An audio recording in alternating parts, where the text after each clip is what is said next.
हाँ जी दीदी, आप शुरू करो। बोली श्री प्राणनाथ प्यारे की जय। बोली श्री सतगुरु महाराज की जय। समस्त सुंदर साथ की। तो सुंदर सर जी बात अपनी आगे कंटिन्यू करते हुए कि भाई खटरुती में खटरुती घूटन कहे गए। विरह में जब रूह को ये समझ में आती है कि मेरा किन्ने पकड़ा था हाथ, और विरह में शरीर जीव सब रो रो के धनी के, और इतना स्थिति खराब हो जाती है कि अंतर मन में धीरे धीरे बस फिर अब बाहर से भी रोना खत्म हो जाता है। यानी जीव और शरीर का जितना कूड़ा कर कहते हैं ना, बरसात आती है सब तरह का जल जो है सब कुछ बहा के ले जाता है। जल डोलाते वही गया, चौपाई आती है उसमें कि बस वो धनी की जो विरहा से जीव और शरीर निर्मल होते चले जाते हैं, और आत्म के अंदर धनी का स्वरूप खड़ा होना प्रारंभ हो जाता है। और फिर आता है जांगन। जांगन क्या? कलश हिंदुस्तान। कलश हिंदुस्तानी में क्या उन्होंने बताया? पूरी ब्रज की लीला का वर्णन बताया, विरहा का वर्णन किया है, और हिंदू पक्ष वेद और कते पक्ष को मिलान करके सारा रूप के अंदर एक साक्षी के रूप में कलश हिंदुस्तानी यानी कि कलश रख दिया है कि अब रूह कहीं इधर से उधर जाने वाली। और धनी के क्यों क्यों रूह इधर से उधर जाने वाली नहीं है? ये पहली किताबें, इसीलिए प्रकाश हिंदुस्तानी में कहा भी है राजीव महाराज ने, वो इंद्रावती जी उसमें कहती है ये नींव है, जीव की नींव रखी, कि अगर नींव मजबूत होएगी तो इमारत भी वैसी ही बनी। तो नींव हमारे धनी जितनी सतगुरु महाराज के प्रति ईमान और दृढ़ता, और जितना जैसा जैसा हमारे दिल में आती चली जाएगी उनके प्रति भाव, इमारत भी वैसी ही खड़ी होती चली जाएगी। क्योंकि धनी ने चरण कमलों से आ रही है शोभा उनकी हमारे दिल के अंदर, रूह के अंदर। अभी रूह बेखबर है, रूह धनी के उस लाड़ प्यार में, क्योंकि धनी अभी उसको बरसातते चले जा रहे हैं मेहरों के मेहर, कि रूह पहले अपने स्वरूप की पहचान कर। अभी धनी अपने स्वरूप को उसको अपने स्वरूप में मिलान कर, सतगुरु महाराज के स्वरूप। तो सुंदर सा जी इजार के रूप में जहां तक मेरी मुझे धनी ने समझाई है ये बात, इसी प्रकार से मुझे समझ में आती कि पहली चार किताबें हमारे जीवन में कितनी आवश्यक है। हम लोग सब प्रारंभ से ही कह देते हैं सागर पढ़ो, श्रृंगार पढ़ो, लेकिन जैसे जैसे जितनी जितनी दृढ़ता और जितना जितना ईमान, और फिर उतना उतना ही लाड और प्रेम। फिर सुंदर साथ जी और भी यदि हम गहराई से चलें तो हम देखते हैं सुंदर साथ कह देते हैं प्रेम और इश्क एक ही चीज है। लेकिन ये बात भी हमें सतगुरु महाराज ने समझाई हुई है कि प्रेम और इश्क एक बात नहीं है। वो कैसे एक बात नहीं है? कि प्रेम में तो सुंदर साथ जी दर्द है, परंतु इश्क में वो दर्द भी नहीं है। क्यों दर्द नहीं है? कि प्रेम में संजोग भी है, वियोग भी है। संसार में क्या है? केवल वियोग ही वियोग। संसार में जो भी चीज प्राप्त होती है उससे बिछड़ना होता ही है।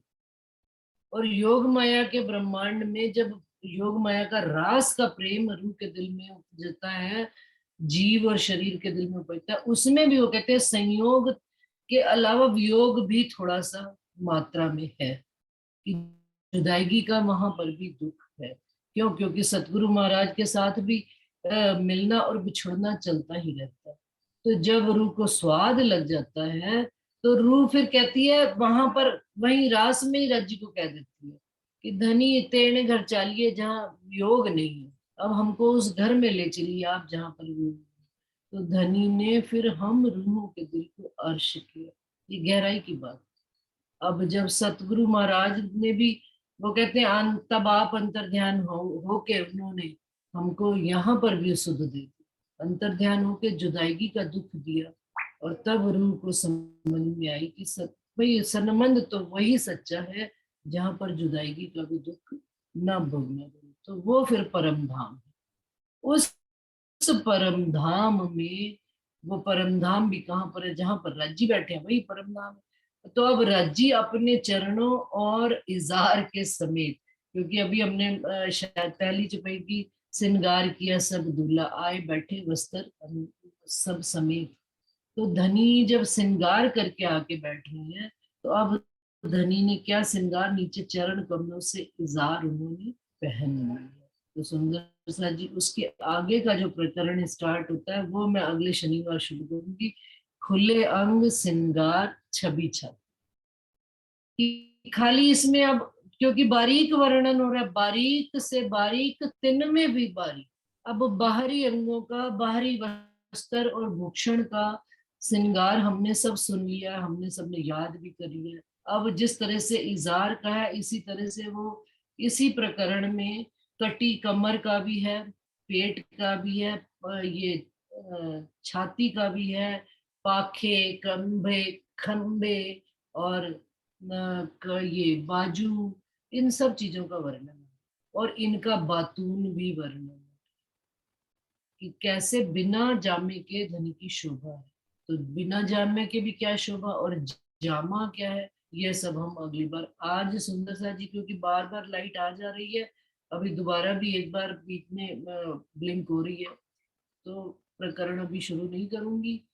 तो अब सुंदर साथ जी आए और अपना अपना विचार बताएं। किसी सुंदर साथ के दिल में और भी इजहार के प्रति कोई बातूनी भाव आता हो तो मुझे, हम सबको, सुंदर साथ को जरूर शेयर करें। प्रणाम जी सुंदर साथ जी। चौपाई दोहरा देती हूँ। ताना बाना रंग रेशम, जवेर का सब सोए, बेल फूल बूटी तो कहूँ जो मिलाए समारे, होए जो मिलाए समारे। बोलिए श्री प्राणनाथ प्यारे, बोलिए श्री सतगुरु महाराज की जय। समस्त सुंदर साथ प्रणाम जी।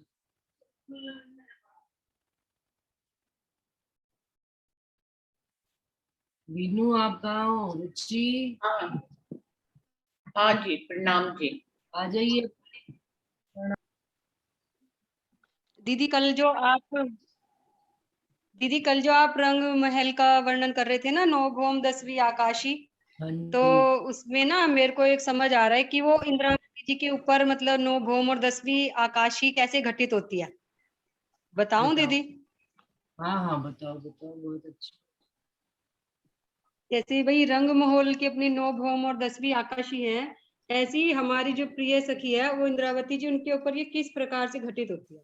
सुंदर साथ जी जिस प्रकार से वनों से घूम के जब आने के बाद प्रथम भूमि में हम सब सखियां राज्य के सामने बैठती हैं रसोई की हवेली में, उसका वर्णन आया है। तो वहां पे जो है कृष्ण पक्ष में ही राज श्यामा जी और हम सब सखियां जो है वो भोजन आरोपती हैं। बाकी तो वैसे तो परम धाम में खाना पीना दीदार सब कुछ नहीं है, मतलब खाना पीना सब दीदार ही है। ठीक उसी तरह से अज्ञान के अंधकार से भरे हुए संसार में इंद्रावती जी को राज्य जो है वो सतगुरु के रूप में मिलते हैं और उन्हें अपने नेत्रों से निहार कर प्रथम भेंट में ही अपार सुख का अनुभव देते हैं। और दूसरी भौम जैसे कि भुलवनी की आई है, उसी प्रकार से इंद्रावती जी जो राज्य के स्वरूप की पहचान न करते हुए केवल उन्हें सतगुरु ही मानती हैं, जैसे वहां पर सिर टकराता है उसी प्रकार से यहाँ पर इंद्रावती जी को पछतावा होता है। ठीक है दीदी, अगर कुछ गलती हो बहुत तो अच्छा, दीदी बता देना, मतलब बहुत अच्छा बेटा। मेरे अपना ये वीडियो भाव। खोल के ऑन करो, वीडियो खोल के ऑन करो, बोलो। ठीक है दीदी, हाँ। जो कुछ गलती हो तो दीदी बता देना, मेरे अरे को इतना नहीं राज्य की आता राह है। में बेटा कोई गलती नहीं होती, बहुत अच्छी बात घटित करी है। चलो आगे चलो। जिस प्रकार मतलब तीसरी भौम में नृत्य की लीला के समय कुछ सखियां वनों में जाती हैं और वहां से मेवा पान का बीड़ा लाकर पिया जी को प्रस्तुत करती हैं, उसी प्रकार से अवती जी भी राज्य को रिझाने के लिए सुंदर साथ का विशाल सम्मेलन करने के लिए तैयारी करती हैं। और जिस प्रकार से चौथी भौम में हम सब सखियां नृत्य का आनंद लेती हैं, ठीक उसी प्रकार इंद्रावती जी भी संसार में दुखों से घिर जाती हैं। वहां आनंद से घिरते हैं, यहाँ इंद्रावती जी दुखों से घिर जाती हैं और उन्हें हवसा में जाना पड़ता है। जिस तरह से पांचवी भौम में हम सब सखियां राज्य के साथ उनके इश्क में पूर्ण रूप से डूब जाती हैं, उसी प्रकार से राज्य हवसे में इंद्रावती जी को 5वां वेद नियामत के रूप में देकर उनके सभी दुख दूर कर देते हैं, अर्थात वाणी का अवतरण होना शुरू हो जाता है। बहुत अच्छा। जैसे छठी भौम में सुखपाल और तख्तरवा का स्थान है, उसी प्रकार इंद्रावती जी सखी भी अपनी मंजिल में आगे बढ़ती हैं और पिया जी के इश्क में उड़ान भरने लगती हैं। जब वे राज्य के इश्क का आनंद लेती हैं तो वे राज्य से कहती है, धनी जगाई मुझ एकली में जगाऊं 12,000। तो उन्हें सब सखियों को भी याद आती है, और वो उस तख्तरवे के सुख में, जैसे हम सब परमधाम में एक साथ जाती है, उस तख्तरवे का वर्णन कर सब सखियों को भी उसमें उसका आनंद देने की कोशिश करते हुए उसका वर्णन करती हैं। जैसे कि 7वीं भौम में 2 ताली के हिंडोलों की शोभा आई है। अब राज्य और इंद्रावती जी दोनों एक दूसरे के आमने सामने हैं। जो भी इंद्रावती जी पूछती है, राज्य उसका उत्तर तुरंत दे देते हैं। ठीक है दीदी। फिर अब उसके बाद जो है 8वीं भौम में 4 ताली के हिंडोलों की शोभा आई है। तो अब इंद्रावती जी के चारों अंतःकरण, मन, चित्त, बुद्धि और अहंकार में राज्य का इश्क और राज्य का ही मतलब वास है। तो ये 4 ताली के हिंडोल 4 ताली होगी, इस तरह से मतलब 4 हाथ की ताली होगी। और इंद्रावती में अंग सौंपे इंद्रावती को, ताए प्रेमे रमाड़ू रंग। ये 8वीं भौम की शोभा आई है। और उसके बाद जो होती है 9वीं भौम आती है, उसमें दूरदर्शिका की शोभा आई है। अब तो इंद्रावती जी की दृष्टि जो है परमधाम के जर्रे जर्रे का दर्शन करती है। तो अब इंद्रावती जी के धाम दिल में उसके बाद जो है पूर्ण उसकी 10वीं आकाशी की शोभा आती है। 10वीं आकाशी में पूर्ण प्रकाश, शीतलता, सुगंधी, कोमलता सब कुछ है। अब तो इंद्रावती जी के धाम दिल में विराजमान राज श्यामा जी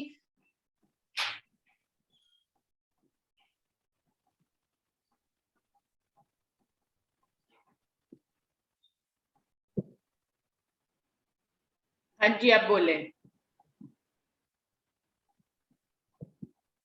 वर्षा दीदी चलेगी। मेरे ख्याल से नहीं, मीटिंग में तो है, लेकिन वो उन्होंने अपनी तरफ से बोल के खत्म कर दिया ना एक्चुअली। हाँ। प्रणाम जी आप दीदी। 10वीं फॉर्म पे थे तो चला गया था, आप दोबारा से बोलो। प्रणाम जी। 9वीं भौम से 10वीं भौम पे जब आए 10वीं थे। भौम दीदी। हाँ जी, हाँ जी, 9वीं से 10वीं पे जब अच्छा आप। दीदी, अच्छा जी दीदी, ठीक है। 10वीं का बोलूं दोबारा से? 9वीं से हाँ 10वीं हाँ। बोल दो दोबारा से। ठीक है दीदी, ठीक है। मतलब जैसे 9वीं भूम में दूरदर्शिका की शोभा आती है, तो अब तो मतलब इंद्रावती की दृष्टि जो है ना वो पूर्ण रूप से खुल गई है, और वो परमधाम के जर्रे जर्रे का दूर तक सब कुछ मतलब दर्शन कर रही है, और उनका वर्णन भी करती है।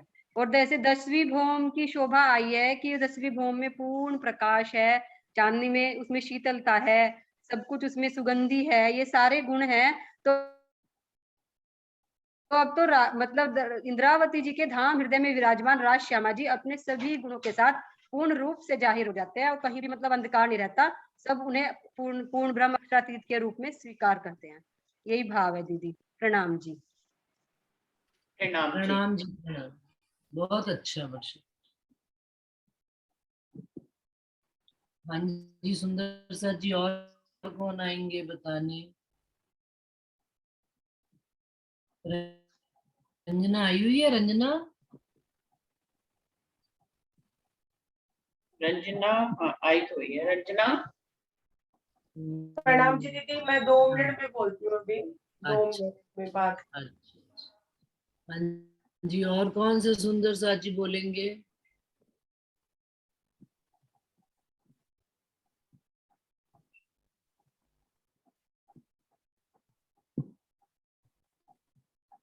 अंशु बोल ले, अंशु। अंशु आओ भाई। हाँ जी, प्रणाम जी। प्रणाम जी। दीदी, ये जो 5 रंग की हरे रंग की जार आज पड़ी है, हाँ ये जब वनों में जाते हैं राज्य तब धारण करते हैं? हाँ ये हाँ। कब का श्रृंगार है? ये तो अब वनों का ही है ना? हाँ, वनों का श्रृंगार क्या, ये तो अब इसमें ही वर्णन कर दिया उन्होंने, पहन के बैठे हुए हैं वो। लेकिन वनों में आता वर्णन तभी है कि वनों में जब श्रृंगार करने वनों में जाते हैं जब, तो वनों में वन जैसा ही स्वरूप होकर एक रूप हो जाते हैं वृक्षों में, तो पता ही नहीं लगता है। हरे रंग की इसी से ही वर्णन है। पर ऐसा कुछ जरूरी नहीं है, मेरे अनुसार श्रृंगार पूरा ही श्रृंगार है। श्रृंगार ग्रंथ मतलब राज्य का ही पूरा श्रृंगार का वर्णन है। उसमें यहाँ तो ऐसे ही मतलब हर एक श्रृंगार को वर्णन कर रहे हैं, कोई बनों में नहीं ले जा रहे, फिर भी हरि इज़हार का वर्णन कर रहे हैं। मतलब राजी, जैसे कि रूह की शोभा के अनुसार पल पल बदलता है श्रृंगार, वैसी कभी रूह हरा देखती है तो कभी वो सिंदूरिया देखती है, कभी पीला भी देखती है और कभी लाल भी देख सकती है। उसकी मन की पातशाही है, वो कभी भी बिल्कुल। कैसा भी देख सकते हैं। हरे रंग से मेन तो ये अर्थ है कि भाई हरियाली, हरा भरा लिए हुए धनी का लाड प्यार रूहों के दिल में आ रहा है, बस और क्या है, हरियाली लिए हुए है। आपके दिल में कोई और भाव आता है तो अंशु बता देंगे आप। हाँ, नहीं नहीं, मैं तो कंफर्म कर रही थी, ऐसा याद आ रहा था कि सुना हुआ है चर्चा में कि मुकुट भी तभी धारण करते हैं और हरी इज़ार भी। रूह का अपना मन जब हरा होता है तो वो हरी इज़ार देख लेती, मेरे अनुसार तो जब उसका मन लाल बिल्कुल होता है वो सही लाल बात है। इज़ार देख लेती है। हाँ बिल्कुल, वो एक अपने खिन मन में के ऊपर होता है, उसका मन जैसा करोड़ नीला स्वरूप। पीला जैसा होता है वैसे ही वो धनी का भी श्रृंगार देख लेती है। कभी वो दुख में होती तो धनी का श्रृंगार अलग ढंग से देखती, कभी सुख में होती तो लाल रंग से देख लेती है, कभी हरा भरा उसका मन होता है तो वो हरे ढंग से देख लेती है। तो ये इंद्रावती जी की नजर है, कब कब किस रंग पे चली गई।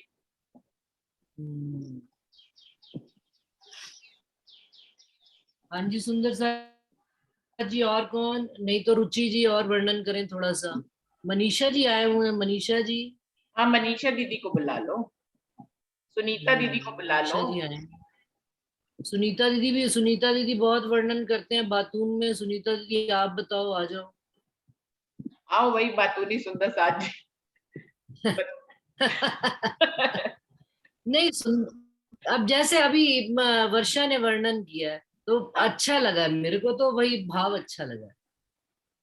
हाँ, हमने एक विषय भी बाकी तो रखा था ये है पहले कि कि बातूनी अर्थों, एक विषय दिया था ना आपने, बातूनी वाला, वो हम लोग वीडियो बनी हुई है। हाँ हाँ हाँ। हाँ, कि हम्म, बातूनी अर्थों का हम्म, क्या आधार है, उनको कितना हम्म, ये रूह के मन की बात है। रूह कहीं पे भी, ये 12,000 रूह हैं इस धरती पे, मेरे अनुसार तो वो अपने मन से कहीं पे भी जाती है, उस हिसाब से वो बातूनी अर्थ, बातूनी जो वाणी की चौपाइयां हैं वो आधारशिला है, और बातूनी अर्थ बस। तो रूह के मन के आधार पे है।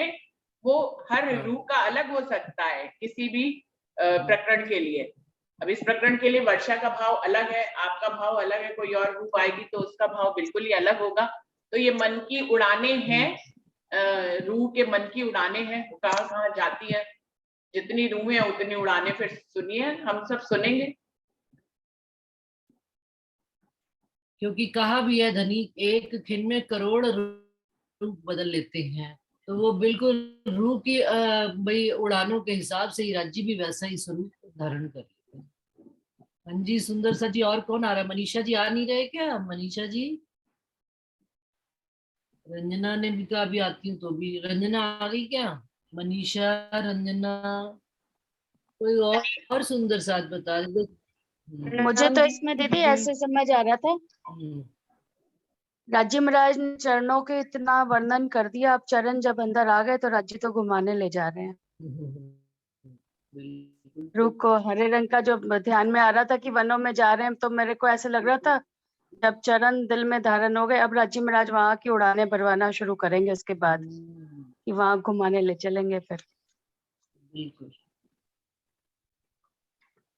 हाँ जी, जो आगे रंजना जी, एक अंशु एक आपका विचार भाव। एक चौपाई ये आती है, बल्कि अंशु की बात से मुझे तो ये समझ में आ रहा है कि एक कोई चौपाई आती है कि चरण के आते ही, राधा जी बोलेंगी उस चौपाई को, कि चरण के आते ही पूर्ण स्वरूप आता है। तो सबसे पहले चरण आने चाहिए, फिर धनी का पूर्ण स्वरूप आता है। तो ये बिल्कुल। सबसे पहले चरणों का वर्णन इसलिए है कि चरण आ जाएंगे, अब राज्य जो आपको खुले अंगों में भी ले जाएंगे, अपने श्रृंगार में भी ले जाएंगे, और पूरा मतलब पूरा श्रृंगार ही शुरू हो जाएगा। पूरे जो आगे वर्णन है पूरा श्रृंगार शुरू हो जाएगा। सबसे पहले चरण कमल आएंगे, तभी पूर्ण श्रृंगार के रूह लेने के काबिल होएगी, वरना चरण कमल ही नहीं आएंगे तो श्रृंगार, पूरे श्रृंगार को, जो धनी का शिक तक, नक्षिक तक है पूरा श्रृंगार, उसको कैसे ग्रहण करेगी रूह अपने दिल में। राधा जी आप बोले चौपाई वो।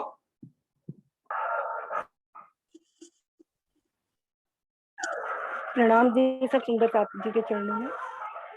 वो चौपाई ऐसे है, ये मेहर करे चरण जिन पर, ताए देत हृदय पूर्ण स्वरूप, श्री युगल स्वरूप चित्त चुभत है, सुख सुंदर रूप अनु।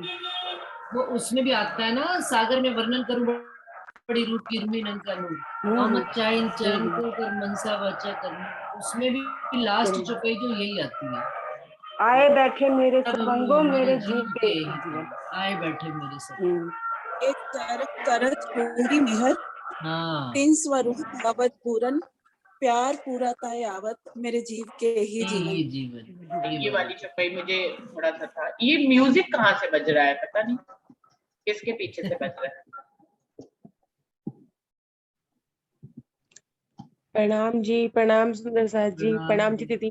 प्रणाम जी प्रणाम। मेरे अभी वर्षा दीदी वो 10 भोम का वर्णन कर रही थी, तो मेरे मन में एक भाव आ रहा था कि एक चौपाई आती है स्वामी प्राणनाथ जी के लिए, वो कहते हैं, बस इंद्रावती सखी कहती है कि मैंने कसनी कर ये निध पाई। मतलब ये चौपाई का एक चरण है, तो उसमें मुझे लग रहा था कि उन्होंने मतलब इस बार मेरे मन में जो भाव आ रहा था कि उन्होंने कसनी की पहली, कसनी करने के बाद ये भोम तैयार हुई। जिस हिसाब से दीदी बता रहे थे उस हिसाब से मेरे मन में भाव था। तो उनका जो कमर भर का चबूतरा और 100 सीढ़ियों वाली जो स्थिति थी वो उन्होंने निध करके पाई। तो मैं थोड़ा सा ये भाव जानना चाह रही थी इसमें, कुछ तो मेरे को भी ध्यान आ रहा है कि उन्होंने क्या निध पाई, क्योंकि वाणी तो तब थी नहीं, तारतम धनी देवचंद्र जी ने उनको दिया था, और कसनी तो धनी देवचंद्र जी ने भी बहुत की थी, उन्होंने भी की। तो उन्होंने क्या ऐसी कसनी की थी कि उन्होंने निध पाई, कसनी करके ही निध पाई? परीक्षण में थोड़ा सा क्लियर करिए। हाँ, उनकी जो परीक्षा ली गई, उन परीक्षाओं में वो खरे उतरे, तो ये उनकी कसनी रही। और निध उन्होंने ये पाई कि उनको साक्षात धनी ने आके दर्शन दिए, और ये वाणी उनके मुखार बिंद से उतरी। ये प्रकाश हिंदुस्तानी की जो पई है, मैं कसनी करे निध पाई, है ना।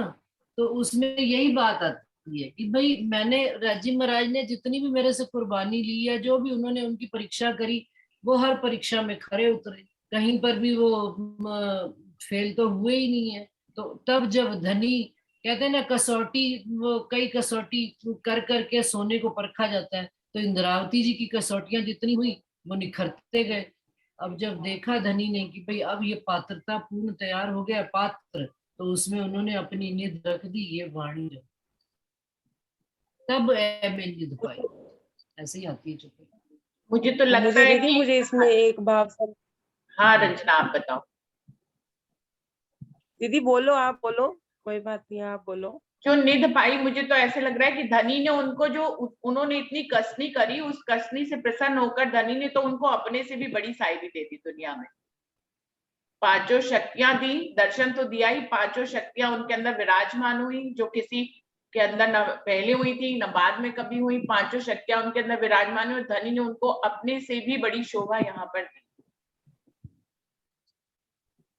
दीदी मेरा इसमें जो पूछने का भाव था वो ये था कि वाणी तो उस टाइम थी नहीं, और तारतम धनी देवचंद्र जी से तारतम उतरा, और जब धनी देवचंद्र जी ने भी कसनी करी, मैं कसनी शब्द पे थोड़ा सा करना चाहती थी फोकस, कि धनी देवचंद्र जी ने भी वाणी नहीं थी, उनको समझ भी नहीं थी, कुछ नहीं था, तब भी उन्होंने कसनी की। मतलब कसनी उन्होंने किस तरह की कि मेरे मन में ये भाव आ रहा था कि उन्होंने राज्य के लिए विरह लिया।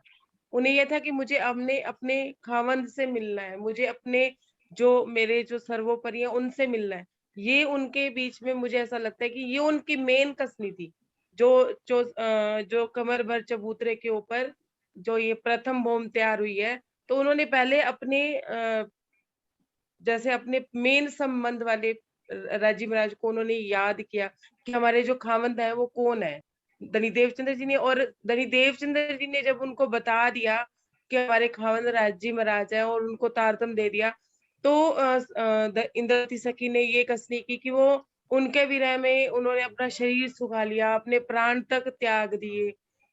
तो उससे मतलब कसनी मुझे ये लगी कि उन्होंने कहा कि आप देख रहे हो, मैं क्यों नहीं देख रही, मुझे क्यों नहीं दिख रहा, जब हम तुम एक वतन के, कि हम एक ही घर के हैं, तो हमें क्यों नहीं दिख रहा। मतलब मुझे ऐसा इसमें भाव आया कि कसनी उन्होंने वो की, वाणी तो बाद में अवतरित हुई, राजीव राज ने निध तो उनको बाद में दी। तो हम वो सुंदर साथ को भी उस कसनी के हिसाब से मैं कह रही थी दीदी। हाँ नहीं तो देखो, आप बात जो कह रहे हो वो यही है कि कसनी, जो देवचंद्र जी और इंद्रावती जी की कसनी में यही फर्क रहा कि इन देवचंद्र जी ने जो कहा, पिया मैं बहुत भांतों को ढूंढिया और धंधा सब छोड़, तो उनके में वो उनकी कसनी में अहंकार आया कि मैंने सारे धंधे छोड़कर केवल आपको ढूंढा। और इंद्रावती जी की कसनी में ये रहा कि उनको विरहा ही केवल धनी के लिए आया, क्योंकि सदगुरु महाराज उनको बता चुके थे। उस विरहा की कसनी में, विरह की कसनी में वो कसौटी में कसे गए। कसनी कसनी के अर्थ में भी भांत भांत का फर्क है कि उस कसौटी में वो इंद्रावती जी कसे गए और विरह की कसौटी में उन्होंने अपने आप को निखारा, वो पाक साफ होकर निखर कर आए। और वाणी की जो बात है, आप ये कह रहे हो, वाणी उनके उनके मुखारबिंद से उसी समय तो उतरने लगी, तभी तो उन्होंने कह दी ये बात कि मैं क्या मैं निध पाई कसनी कर, कि ये जो धनी मेरे को साक्षात्कार दे रहे हैं, हवसा में दर्शन दे रहे हैं, और ये वाणी जो उतर रही है। और तभी तो जब उन्होंने इधर से किनसे, बिहारी जी से किताबें भी इसीलिए ले ली कि अब मैं पढ़ कर देखूं।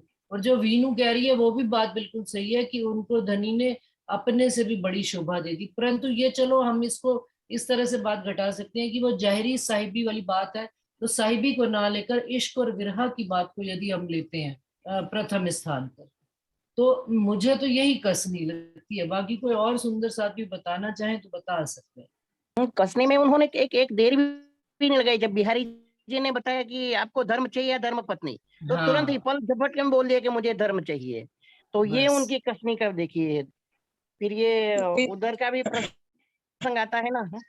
हाँ जी बिल्कुल सही बात है। हाँ जी रंजना। हाँ, मुझे आपका ये भाव अच्छा लगा जो आपने अभी बोला कि धनी देवचंद्र जी स्वामी प्राणनाथ जी की कसनी में ये अंतर था कि वो सिर्फ एक राज्य के लिए विरह करते थे। हाँ लेकिन आज हम सब सुंदर साथ हैं जो हम अपने पे घटित करते हैं इस बात को। आज हम सिर्फ राज्य के लिए विरह नहीं करते हैं, हमें माया के लिए विरह ज्यादा आता है। बिल्कुल हम सही माया बात। में लगते हैं, इसलिए हमें इंद्रावती सखी की तरह हम पहली भौम दूसरी भौम में जा नहीं पा रहे हैं, क्योंकि हम माया का विरह कर रहे हैं, पूर्ण रूप से राज्य का विरह नहीं कर रहे। बिल्कुल सही बात है सुंदर सा जी। ये स्वयं हम अपने आप को स्वयं परखें और उस परीक्षण में खड़ा करके देखें कि जब धनी हमारी परीक्षा लेते हैं या कभी भी कोई भी हमारे साथ दुख सुख विरह का कष्ट आता है संसार का, तो हम उस संसार के दुख में ही गलित होना शुरू हो जाते हैं। उसके पीछे छिपी मेहर को समझ नहीं पाते कि धनी हमसे क्या सेवा लेना चाहते हैं, या धनी हम पर कौन सा लाड लुटाना चाह रहे हैं कि हम उस जहरी दुख में ही उलझ कर रह जाते हैं। जो इंद्रावती जी के साथ हुआ, उनके ऊपर जहरी दुख आया, लेकिन देखा जाए तो वो उस दुख के पीछे में उन्होंने उस सुख को भी प्राप्त किया है विरह में। हाँ जी सुंदर सा जी, 8 मिनट रह गए, कोई और सुंदर साथ अपनी बात करना चाहे। रंजना आपको क्लियर है बात? जी दीदी मुझे तो क्लियर है। जैसे रिसेंटली अभी मैंने बीतक में भी एक प्रसंग आता है कि जब लालदास जी जा रहे थे तो उनकी एक इकलौती बेटी का धाम गमन हो गया था। तो उन्होंने हंसी खुशी ऐसा कहा था, चलो अब मैं और भी मुक्त हो गया, मैं धनी की सेवा में लगूंगा। लेकिन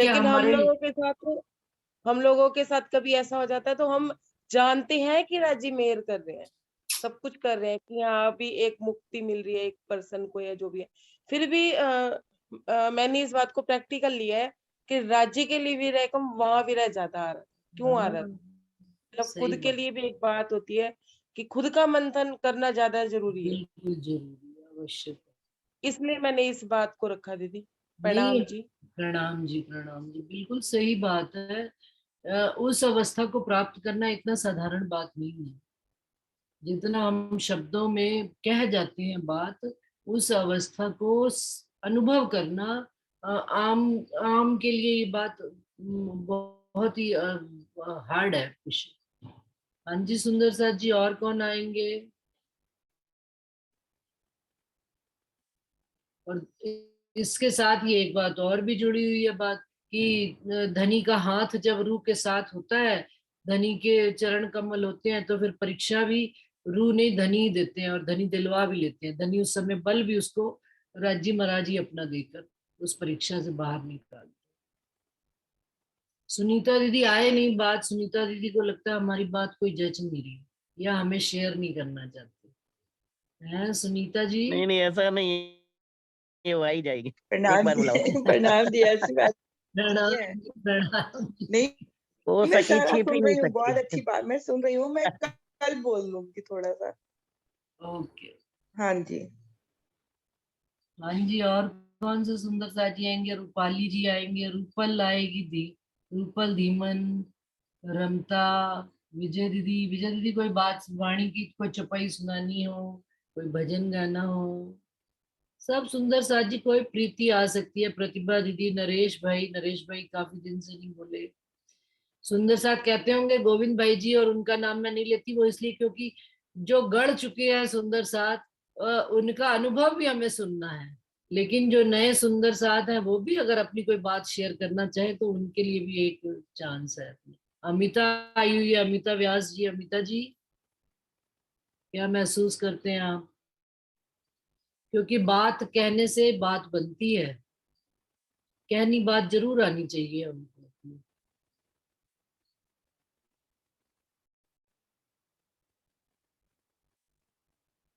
चलिए फिर किसी ने नहीं कोई बात कहनी, फिर गोविंद भाई जी को बुला लो। गोविंद भाई जी प्रणाम दीदी। प्रणाम जी। अंजू आज दीदी वो अपनी बात हो रही थी ना कि नीलवी के थंब क्यों आए हैं जब वहां पर मंदिर में बैठे मूल मिला कर रहे थे। तो ये मैंने उसमें पढ़ रही थी लालदास जी की बड़ी वृत्त में, उसमें आया है कि जो पश्चिम की चौगान है वहां के जो पशु पक्षी है ना वो नीले रंग के हैं, इसलिए नीलवी के थंब आए। अच्छा अच्छा अच्छा। मैंने कहा चलो क्या शेयर कर दूं। किस बात का वर्णन हो रहा है मुझे नहीं समझ में आ रहा। वर्णन नहीं हो रहा दीदी, ये आउट ऑफ टॉपिक इन्होंने वर्णन किया है। वर्णन नहीं हो रहा, हम लोग ऐसे मैं बात आपको कर रहे बता थे मंदिर में। हाँ चलो अंजू आप सारा clear विस्तार करो। से बताओ ये तो बात। बस विस्तार से ये कि नीलवी के थंब की जो बात हो रही थी वो मैंने हाँ उसमें वो मैं पढ़ा समझ था आ गई। कि पश्चिम की चौगान में वहां के पशु पक्षी नीले हैं इस वजह से। हाँ परम बाकी धाम आप बात में पूरी रंग। बताओ। हाँ बताओ बताओ पूरी बात बताओ। नहीं आप बताओ ना दीदी, मैं तो बता रही बात पूरी, आप ही क्लियर करोगे। वो बता देंगे, कोई दिक्कत नहीं है। वो परम हम मंदिर में एक्चुअल में सागर वर्णन करते हैं ना, सागर पढ़ते हैं मिलकर। तो उसमें आ रहे थे कि जो थंबों की शोभा आती है 64 थंबों की, तो पश्चिम की तरफ क्या है नीलवी के थंब आए हैं। तो पूरब की तरफ तो पहले दो 5 के और 5 के साथ लगते हुए नीलवी के। तो 5 के क्यों आए पहले? क्योंकि सामने सातों बन आते हैं, बनों की हरियाली जो है सामने परिलक्षित हो रही है। अब जो पीछे है पश्चिम की दिशा में, पहले 2 नीलवी आए हैं और साथ में 5 लगते हुए आए हैं। तो वहां पर मैं सुंदर साथ से ये बात पूछ रही थी कि नीलवी के थंब यहाँ पर क्यों आए हैं। क्योंकि उत्तर और दक्षिण में तो उसके माणिक के और पुखराज के आए हैं, और दक्षिण में पुखराज के पहले आए हैं और माणिक के साथ में लगते हुए आए हैं। तो वो बात तो ये समझ में आ गई उत्तर और दक्षिण की कि पुखराज का पहाड़ आता है तो पीले रंग की इधर आई हुई है शोभा, और मानिक पहाड़ का उत्तर की तरफ आ रहा है तो मानिक रंग आया। तो पीछे नीलवी के जो थंब आते हैं, तो वो प्रश्न ये रखा था कि नीलवी के थंब किसकी अपने ऊपर वो प्रतिबिंब ले रहे, प्रश्न ये रखा था। तो वो अंजू बता रही है कि पश्चिम चौगान में जितने भी पशु पंखी हैं वो सारे नीले रंग की हैं। तो उनका जो छाया है वो मूल मिलावे में पश्चिम की दिशा पर पड़ती है। अच्छा हाँ जी, पश्चिम की हाँ जी, चौगान में सुनीता तो जी आ बल्कि गई। रंग बिरंगी रेती है सारी, वहां तो सारे रंग हैं। हाँ रंग बिरंगे। बिल्कुल। हाँ, सब तरह के पशु पक्षी हैं वहां तो, वहां तो सब अनंत तरह के, अनंत रंगों के। वहां सिर्फ नीली के नहीं है ऐसा। अंजू हाँ कहाँ पढ़ा आपने? जी मैंने ये लालदास लालदास जी जी की की पढ़ी। बड़ी वृत्त में पढ़ा दीदी। अच्छा चौपाई भेजना जरा ग्रुप में। ठीक है। अच्छा हमने तो यही पढ़ा है कि वहां तो हर रंग की रेती है और हर रंग के पशु पक्षी है। वो तो सागर में जब जाते हैं तो सागर जिस रंग का है वहां पर सागर में पूरी शोभा उसी रंग की हो जाती है। नूर का सागर है तो वहां सब सफेद शोभा है, ऐसे जहां पर जो सागर जिस रंग का है, वहां के पशु पक्षी पेड़ पौधे, वहां की बिल्डिंग, वहां की भूमि सब उसी रंग की है। लेकिन पश्चिम की चौगान में सब कुछ नीला है, ऐसा तो मुझे तो नहीं पता था अभी तक। दीदी ऐसा है क्या? कुछ नीला तो मैंने नहीं पढ़ा, ये मैंने लाइन पढ़ी है कि वहां के पशु पक्षी नीले रंग के, इस वजह से मैं भेज दूंगी।